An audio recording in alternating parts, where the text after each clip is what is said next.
Hello दोस्तों, खैर मकदम है आपका अपने ही YouTube channel A to Z info पर। दोस्तों, आज हम उर्दू अनुवादक पार्ट 36 लेकर आपके बीच हाजिर हुए हैं। और मैं माज़रत चाहता हूँ, मैं कुछ दिन बीच में नहीं आ पाया, कुछ मशगूलियात की वजह से, उसके लिए माज़रत ख़्वाह हूँ। लेकिन अब मैं इंशाल्लाह कोशिश करूँगा कि कंटिन्यू पार्ट्स लेकर आऊँ। तो 25 पार्ट्स हो चुके थे और आपका ये 26वां पार्ट आज है। तो इसमें हम देखेंगे उर्दू के हवाले से उर्दू, हिंदी, इंग्लिश के मुफ़रदात कुछ मिलेंगे और जुमले ट्रांसलेशंस जो होते हैं उसे हम देखेंगे। तो देखते हैं, पहले हम अल्फाज मुफ़रदात को देख लेते हैं, फिर उसके बाद हम देखेंगे उनके स्ट्रक्चर जुमले को। तो एक नंबर पे देखते हैं, एक नंबर पे लिखा हुआ है, यहाँ के अंदर हम जो कुछ अल्फाज दिए हैं उसको देखते हैं। सबसे पहले एक होता है, बोलते हैं जन्म, और इंग्लिश में उसको बोलते हैं बॉर्न, और उर्दू में बोलते हैं पैदाइश। तो ये आप समझ लीजिए। और एक और बॉर्न, ये आपका इंग्लिश का वर्ड है जिसका जो कि बियर, ये आपका फर्स्ट फॉर्म होता है, बियर बॉर्न। तो ये बॉर्न जो आपका है ये थर्ड फॉर्म इस्तेमाल होता है। और एक और इस्तेमाल होता है birth, BIRTH, date of birth, तारीख़ पैदाइश। तो इसके माने भी आपका वही पैदाइश होता है।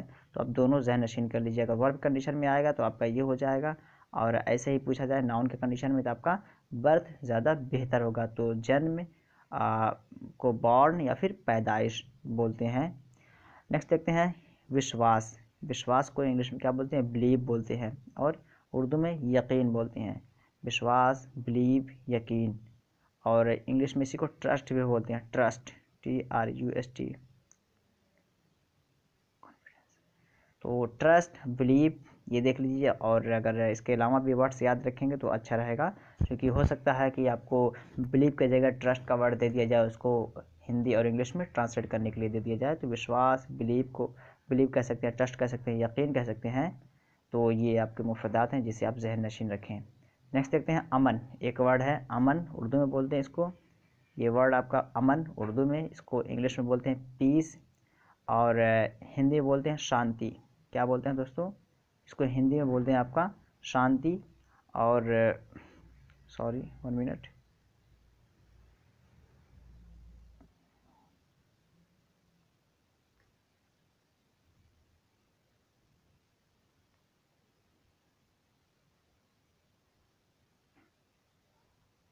हाँ, तो हम देखते हैं कि इसको बोलते हैं अमन बोलते हैं, फिर पीस बोलते हैं, और शांति बोलते हैं। तो अमन के साथ साथ अमन व अमान भी बोलते हैं, और चैन व सुकून भी बोलते हैं। इसको क्या बोलते हैं? अमन व अमान भी बोलते हैं, और चैन व सुकून भी बोलते हैं। तो इसे भी आप नोशन कर लीजिए, चैन व सुकून भी बोला जाता है। तो इसे भी, और अभी हम फर्दर जाके अपने जुमले का स्ट्रक्चर जो है उर्दू, हिंदी, इंग्लिश, उसमें इनका हम इस्तेमाल भी देखेंगे। एक वर्ड आता है रोज़गार। क्या है? रोज़गार। इसको इंग्लिश में बोलते हैं एम्प्लॉयमेंट। क्या बोलते हैं? एम्प्लॉयमेंट बोलते हैं। और इसको हिंदी में बोलते हैं रोज़गार बोलते हैं, या कारोबार भी आप कह सकते हैं। इसको कारोबार भी बोला जाता है, कारोबार भी इसको बोला जाता है।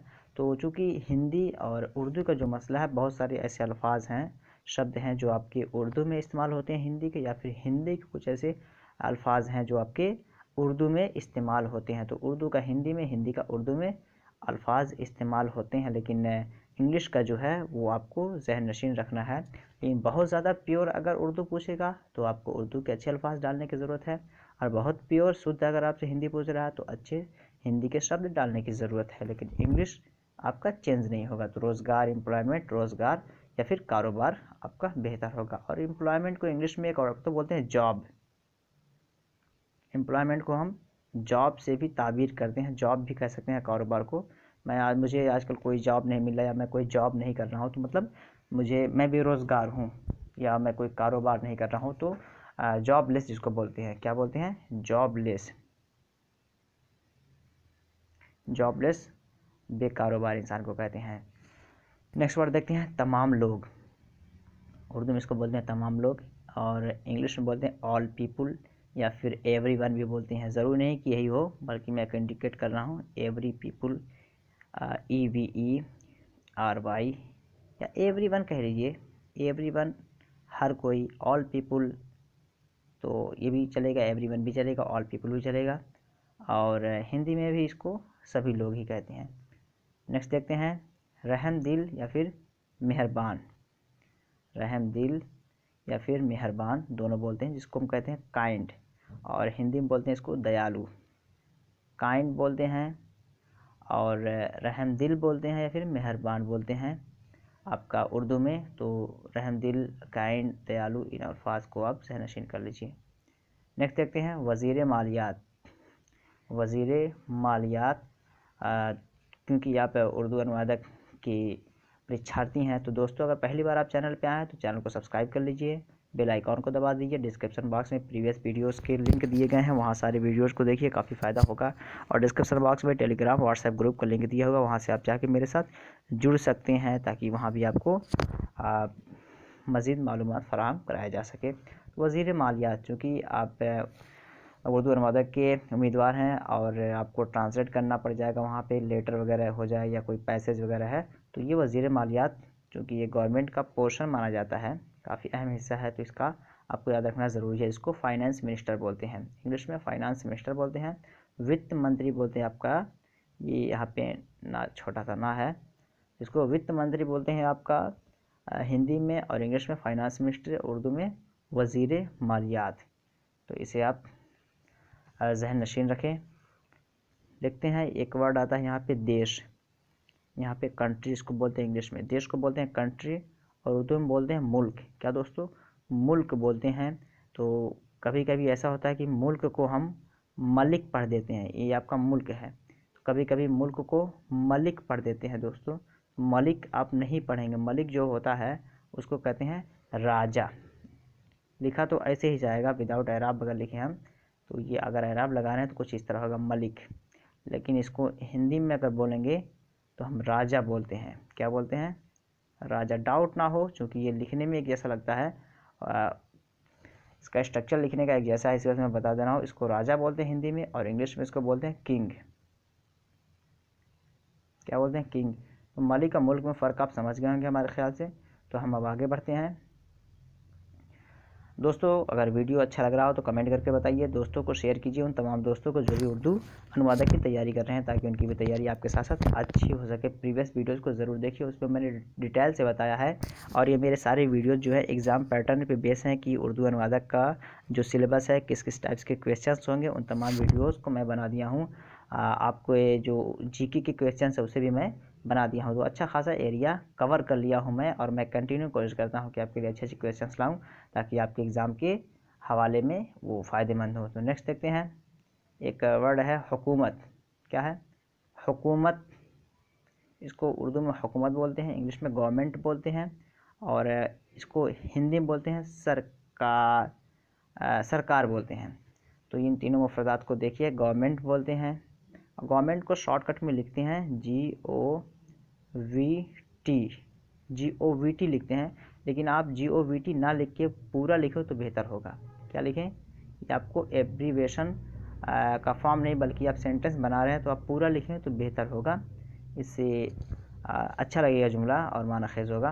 तो हिंदी में इसको सरकार बोलते हैं, उर्दू में हुकूमत बोलते हैं,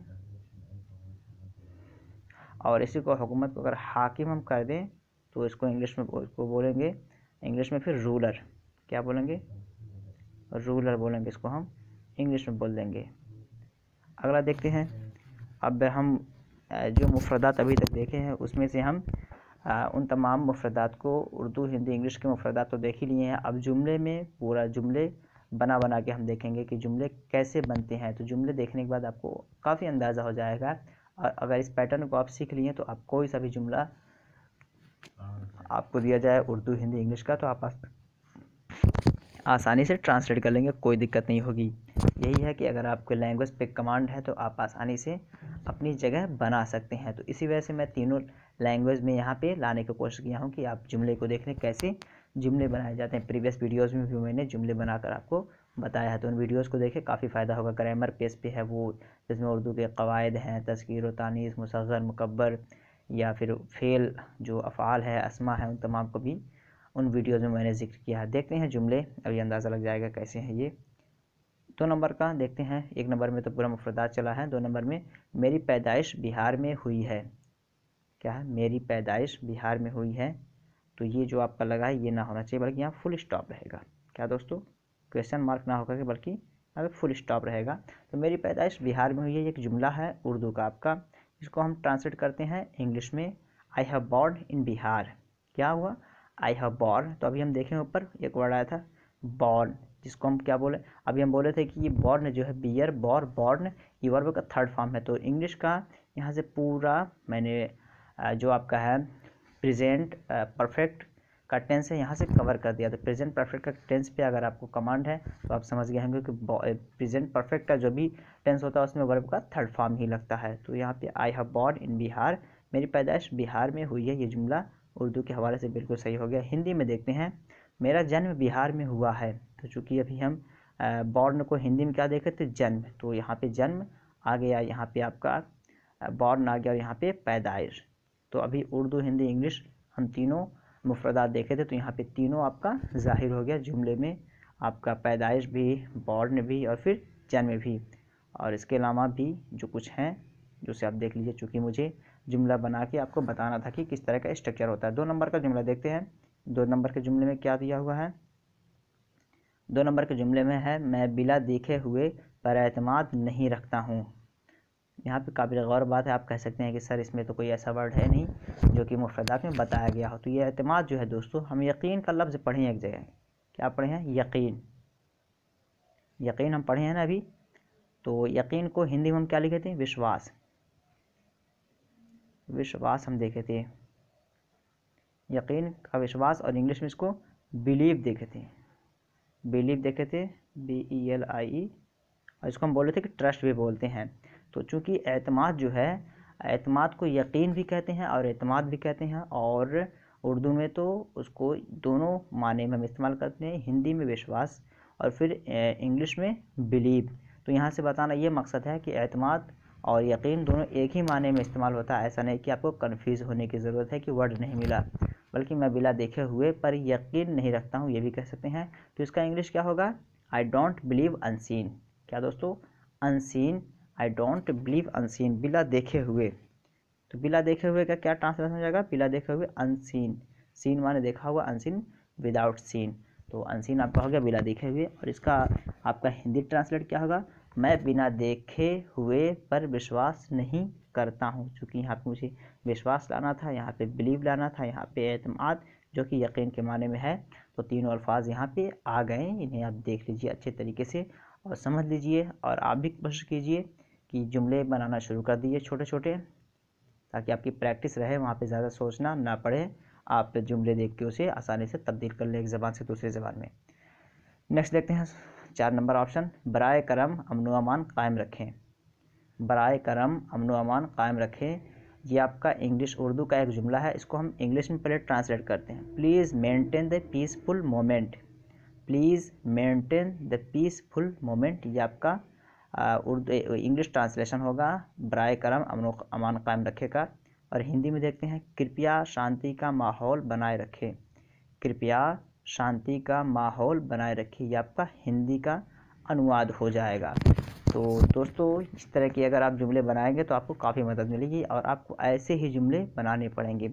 जो जितने भी राइटर्स होते हैं पहले वो किताबें नहीं लिखते हैं, पहले वो जुमले बनाते हैं। क्योंकि जुमले से हम जो हम वर्ड होता है, वर्ड के कॉम्बिनेशन से हम सेंटेंस बनाते हैं, सेंटेंस के कॉम्बिनेशन से हम पैसेज बनाते हैं, पैसेज के कॉम्बिनेशन से हम एक बुक तैयार करते हैं। तो सबसे पहले ज़रूरी है कि हम वर्ड पे कमांड हासिल करें, उसके बाद सेंटेंस स्ट्रक्चर पे, फिर पैसेज पे। तो चूँकि मैं बेसिक में पहले आपको शुरू में क्या दिया, वर्ड मैंने दिया, फिर सेंटेंस दे रहा हूँ, फिर आगे मैं पैसेज का भी जिक्र किया हूँ प्रीवियस वीडियो में, और आगे भी कोशिश करूँगा कि पैसेज लाऊँ।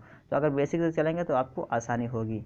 चलिए 5 नंबर देखते हैं। 5 नंबर में क्या कहा जा रहा है? मज़दूर रोज़गार तलाश रहे हैं। ये सारे वर्ड्स जितने हैं सब मैं मुफरदात करा दिया हूँ, शब्दार्थ जो ऊपर मैं करा दिया हूँ। मज़दूर रोज़गार तलाश रहे हैं, चूँकि रोज़गार का वर्ड आया था वहाँ पे रोज़गार आया था, और इसको हम इंग्लिश में लाए थे एम्प्लॉयमेंट्स, और फिर इसको हिंदी में रोज़गार ही था। तो अब हम देखते हैं, मज़दूर रोज़गार तलाश रहे हैं, तो इंग्लिश देखते हैं, the employees are seeking employments. The employees are seeking employments, तो एम्प्लॉयमेंट्स को हम क्या बताते हैं, एक और बोलते हैं इंग्लिश में, इसको जॉब्स बोलते हैं, जॉब्स। तो ये भी हो जाएगा, लेकिन चूंकि वहाँ पे एम्प्लॉयमेंट था तो यहाँ पे एम्प्लॉयमेंट मैं ला के रख दिया हूँ। इसको हिंदी में देखते हैं तो यहाँ पे एक वर्ड और आपको पता चल गया कि एम्प्लॉइज़, यहाँ पे जो मज़दूर होते हैं, नौकर कह सकते हैं, एम्प्लॉइज़ जो होते हैं उन्हें हम बोलते हैं मज़दूर या फिर एम्प्लॉइज़ इंग्लिश में, या फिर कर्मचारी आपका हिंदी में। ठीक है, तो कर्मचारी रोज़गार खोज रहे हैं, तो कर्मचारी और रोज़गार का वर्ड अभी आ गया जो अब मुफ्रदात में हम देखे थे, खोजना का सर्च करना, तलाशना, जिस तरह यहाँ पे दिया हुआ है। सीख माने इसको कहते हैं सीख इंग्लिश में, और हाँ हो गया कर्मचारी रोज़गार खोज रहे हैं, तो हिंदी उर्दू इंग्लिश हो गया। नेक्स्ट देखते हैं 6 नंबर का, मेरे उस्ताद बहुत मेहरबान हैं, मेरे उस्ताद बहुत मेहरबान हैं। यहाँ मेहरबान है और यहाँ पे काइंड का वर्ड मिलेगा और दयालु का वर्ड भी मिलेगा, जो कि मैं मुफ्रदात में ऊपर हम देख चुके हैं। तो देखते हैं मेरे उस्ताद बहुत मेहरबान हैं, इसका इंग्लिश देख लेते हैं। My teacher is very kind person, my teacher is very kind person. तो काइंड के माने हम देखें हैं मेहरबान या रहमदिल, तो यहाँ पे वही है, आपका हो गया इंग्लिश ट्रांसलेशन। और हिंदी दे लगते हैं मेरे अध्यापक बहुत दयालु हैं, मेरे अध्यापक बहुत दयालु हैं। अध्यापक कैसा बदल गया है, उस्ताद को हम अध्यापक बोलते हैं, या फिर आप कह लीजिए टीचर को अध्यापक बोलते हैं हिंदी में। बहुत दयालु हैं, तो दयालु हमें देखना था, दयालु यहाँ पे हम मेहरबान के माने में लिए थे, और यहाँ पे इंग्लिश में इसको काइंड के माने में और हिंदी में दयालु के माने में। तो आप जुमले को आसानी से देख लीजिए, एक बार तो फिर पढ़ दे रहा हूँ। मेरे उस्ताद बहुत मेहरबान हैं, my teacher is very kind person, मेरे अध्यापक बहुत दयालु हैं। नेक्स्ट देखते हैं 8 नंबर ऑप्शन, आजकल मुल्क के हालात बहुत नाजुक हैं। ये आपका उर्दू का एक जुमला है, आजकल मुल्क के हालात बहुत नाजुक हैं। इसकी इंग्लिश देखते हैं, nowadays the condition of the country is very critical. इस तरह आप बनाएंगे इसके, नाउ-अ-डेज के बाद आप कॉमा लगा देंगे, the condition of the country is very critical. तो इस तरह बनाए क्रिटिकल, चूँकि नाजुक के माने में नाजुक घड़ी या मुसीबत का वक्त कह सकते हैं, तो ये आपका जुमला से हो जाएगा, nowadays the condition of the country is very critical.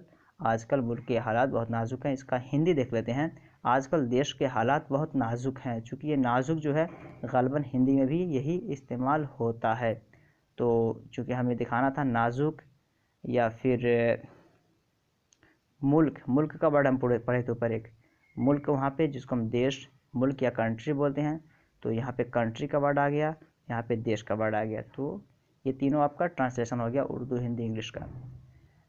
Next देखते हैं, और आज का ये लास्ट है, शोरा में अल्लामा इकबाल शायर बहुत मशहूर हैं, यानी शोराओं में अल्लामा इकबाल शायर बहुत मशहूर हैं। ये आपका उर्दू का जुमला है।